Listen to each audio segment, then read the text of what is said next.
You ever had one of those moments where the world just stops, where everyone's watching, waiting, judging, and you're standing there trying to remember how it all spiraled so fast?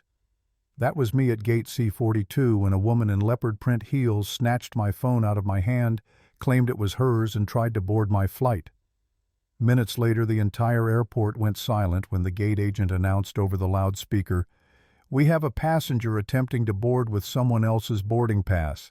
I swear you could hear her ego shatter through the intercom. That morning had started out so calm. I was finally taking a vacation, something I hadn't done in years. 3 months of non-stop coding, late nights, coffee for dinner, and I'd promised myself Miami or meltdown. So I got to Metro City International early, grabbed a latte, and found a seat by the big window near my gate. I remember thinking, this is peace. No drama, no deadlines, just a plane and a beach waiting for me. Then she appeared, Patricia Vanderbilt, the kind of woman you can hear before you see. The sharp click of red-bottom heels, gold jewelry flashing under fluorescent lights, hair so stiff it looked like it could cut glass. She wore a leopard print blouse so tight it probably had its own circulation problem. And she carried herself like the airport was built just for her convenience. She strutted right up to the gate counter. No boarding, no lines, just straight to the front. Sighing so loud the gate agent could probably feel her breath. Then she pulled out her phone and started loudly complaining about these incompetent airport people and how she had a very important business meeting in Miami. I tried to tune it out, went back to my Kindle, but the sound of her voice kept bouncing around my head. You could just feel the entitlement radiating off her. 15 minutes later, the gate agent Linda Martinez, a calm woman who looked like she'd been doing this for decades, announced that boarding for Group 1 was beginning. I was Group 2, so I stood up, stretched, and opened my airline app to pull up my boarding pass, my name, Maya Johnson, seat 12A, everything ready. And that's when it happened. Out of nowhere, Patricia shoved past 2 people in line, reached over, and literally snatched my phone from my hand. I blinked. "Excuse me, what are you doing?" Without even looking at me, she said, "This is my phone. You must have picked it up by mistake."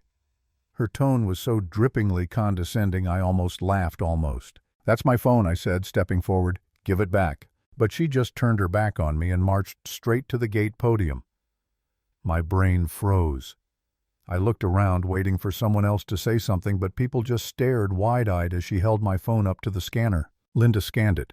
The machine beeped and the screen flashed my name. She frowned slightly. "Ma'am, this boarding pass says Maya Johnson. Is that you?" Patricia didn't even flinch. "Yes. There must be a typo. I go by my middle name." And just like that, she tried to walk down the jetway with my phone. I snapped back to life. "That's my phone. That's my boarding pass." She literally stole it from my hand. People in line started whispering. Linda raised a hand. "Ma'am, please step aside." Patricia huffed, eyes rolling like a teenager caught sneaking out.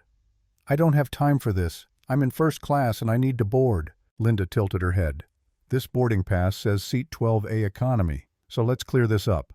The red on Patricia's lipstick suddenly matched her face. She stammered something about the system being wrong, but I'd had enough. I pulled out my driver's license. "Here, my ID, my name, my phone, my boarding pass." She stole it. Linda looked between us.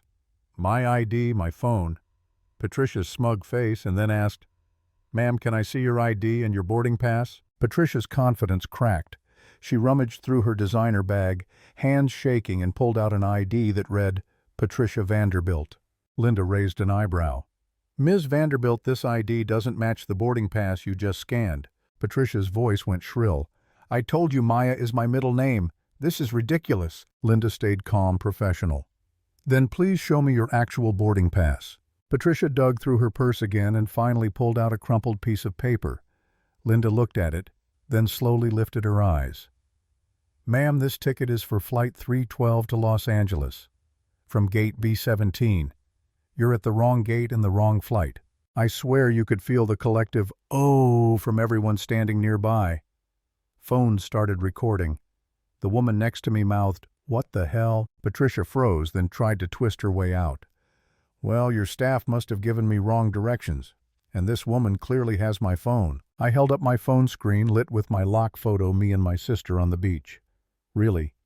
Then who's that? Her mouth opened, closed, opened again. That's when Linda picked up the gate phone and said in the calmest deadpan voice I've ever heard, "Attention passengers at gate C42. We have a passenger attempting to board with someone else's boarding pass. Security has been notified. If you have lost a phone or boarding pass, please come to the podium." The entire terminal went dead quiet. People stopped mid-step. Kids stopped talking. Every single head turned toward Patricia, who suddenly looked very small in those loud clothes. And then she broke. "This is outrageous. I'm going to sue this airline." 2 airport security officers arrived within seconds. The taller one, Officer Williams, asked, "Ma'am, is it true you attempted to board with someone else's phone?" Patricia's tone softened instantly.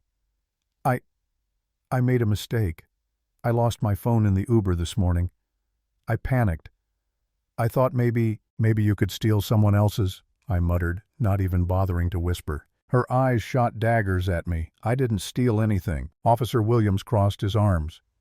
"Ma'am, you took another passenger's phone and tried to use it to board a flight you weren't booked on. That's a federal offense." She started crying, but not sad crying. Angry, humiliated crying. Mascara streaks running down her cheeks, nose flaring the works.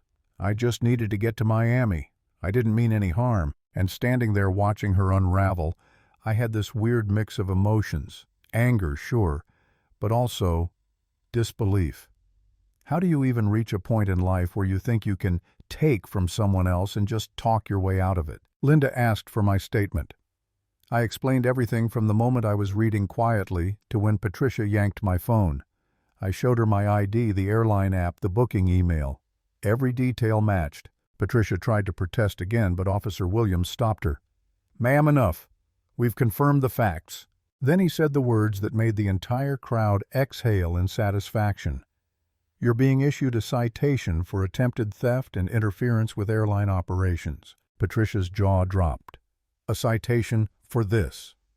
I've been flying this airline for 15 years. Linda, now standing a few feet away, said evenly, "Our records show you've had 3 previous complaints for disruptive behavior. This will be reviewed by our security team." That was it. The facade cracked completely. She sat down in one of those hard plastic chairs by the gate, face red mascara smeared, clutching her overpriced purse like a life raft. Linda turned to me with a soft smile. "Ms. Johnson, you're cleared to board now. Please go ahead, and I apologize for the disruption." As I walked down the jetway, my hands were shaking. It wasn't adrenaline anymore, it was relief. I looked back once. Patricia sat there with the officers, head down, her so-called power drained from her completely. When I finally sat in my seat 12A, the one she tried to steal, the flight attendant leaned over and asked quietly, "Are you okay?" I smiled weakly. "I am now." Later during the flight, I replayed everything in my head. The shock, the anger, that tiny moment where I almost doubted myself. When she first accused me of taking her phone, there was this flash of confusion like, wait, did I somehow... It's insane how fast confidence can crumble when someone looks you in the eye and lies without flinching. But then I remembered the lock screen, the name, the truth, and I decided I wasn't going to let someone like her make me question reality. I wasn't going to let entitlement win. 3 days later, I got an email from the airline, a formal apology, a $300 travel credit, and confirmation that Patricia Vanderbilt had been banned from flying with them for 2 years pending a behavioral review. I didn't even want revenge, honestly. Just acknowledgement that what happened was not okay. But social media had other plans. A few passengers who filmed the whole thing uploaded the videos. Within days, it went viral, millions of views, thousands of comments. People calling her leopard print Karen. There were memes, jokes, even TikToks reenacting the gate announcement.